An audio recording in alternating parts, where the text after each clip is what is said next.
آصف زرداری صاحب کو الیکشن سے پہلے ہی ایف آئی اے نے بلایا تھا، فریال تالپور صاحبہ کو بھی، زرداری صاحب کو بھی۔ آصف زرداری صاحب اپنی بیل نہیں کروا رہے، پیش بھی نہیں ہو رہے، وہ کہتے ہیں میں نے پیش ہونا بھی نہیں ہے، اس کی کیا وجہ ہے؟ ابھی دے دوں جواب۔ جی دیکھیے ایک بات تو یہ ہے کہ ایوان صدر میں اس وقت آصف زرداری صاحب تھے، مستعفی ہو چکے تھے اس کمپنی کی ڈائریکٹرشپ اور کمپنی سے۔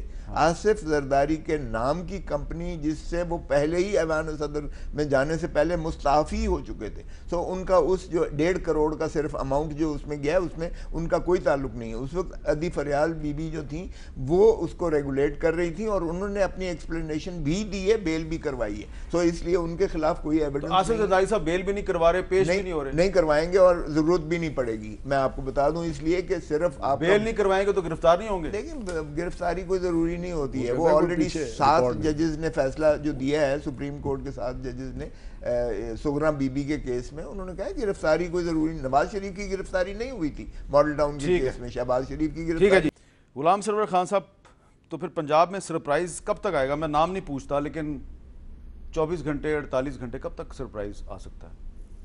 کچھ کہے ٹائم تو میں بھی نہیں دے سکتا، فیصلہ تو لیڈرشپ نے کرنا ہے، لیکن نوٹیفکیشن کے بعد میرا خیال ہے اب جلدی فیصلے ہو جائیں گے۔ ایگزیکٹلی میں ٹائم نہیں دے سکتا۔ میں تھوڑا رپلائی کرنا چاہتا ہوں جی۔ اگر ٹریڈیشنلی دیکھا جائے 88 to 90 پیپلز پارٹی کی گورنمنٹ رہی، جب ختم ہوئی، جیسے بھی ختم ہوئی، جن حالات میں پرسیپشن یہ تھی کہ اب انہیں بھیجا گیا، یہ آ نہیں سکتے، اور 90 میں جو results P M L N نے لیے، پھر 93 میں جو ریزلٹس پاکستان پیپلز پارٹی نے لیے، تو یہ ایک پولیٹیکل کلچر ہمارا موجود ہے، ووٹر بھی اس چیز کو دیکھتا ہے اور الیکٹیبل بھی اس چیز کو دیکھتا ہے۔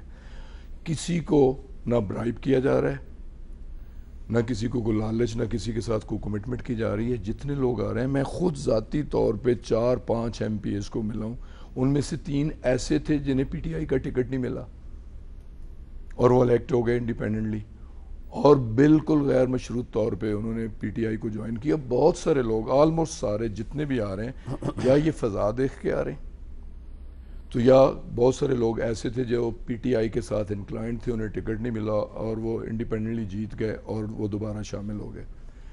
رانا صاحب میرے لیے بہت ہی قابل احترام ہے۔ میرا اختلاف ہے ایک بات، مسلم لیگ کی سیاست تھی 2 ہی چیزوں پہ، انتقام اور لوٹ مار۔ ڈے 1 سے 85 سے وہ چیف منسٹر بنے میاں صاحب، میں اس وقت کی اپوزیشن میں بھی بیٹھا، اور سب سے پہلے چونیا انڈسٹریل سٹیٹ کیسے بنا، وہ زمین کی خریداری کیسے ہوئی، اور پھر اس کو نوٹیفکیشن کیسے ہوا، وہ پرائس، انیشلی پرائس کیا تھی، پھر پرائس، تو ڈے 1 سے کرپشن اور وکٹمائزیشن، اور بدترین، اب ان کے ساتھ بھی وہی کچھ ہوگا؟ اللہ نہ کرے، ہماری یہ سوچ نہیں ہے۔ عمران خان نے اپنی فرسٹ سپیچ میں کہہ دیا ہے کہ میری یہ سوچ نہیں ہے، الیکشن ہو گیا، ہم سب کو ساتھ لے کے چلیں گے، اور ہماری یہ سوچ نہیں ہے، ان کی یہ سوچ انہیں اس پوزیشن پہ پہنچایا۔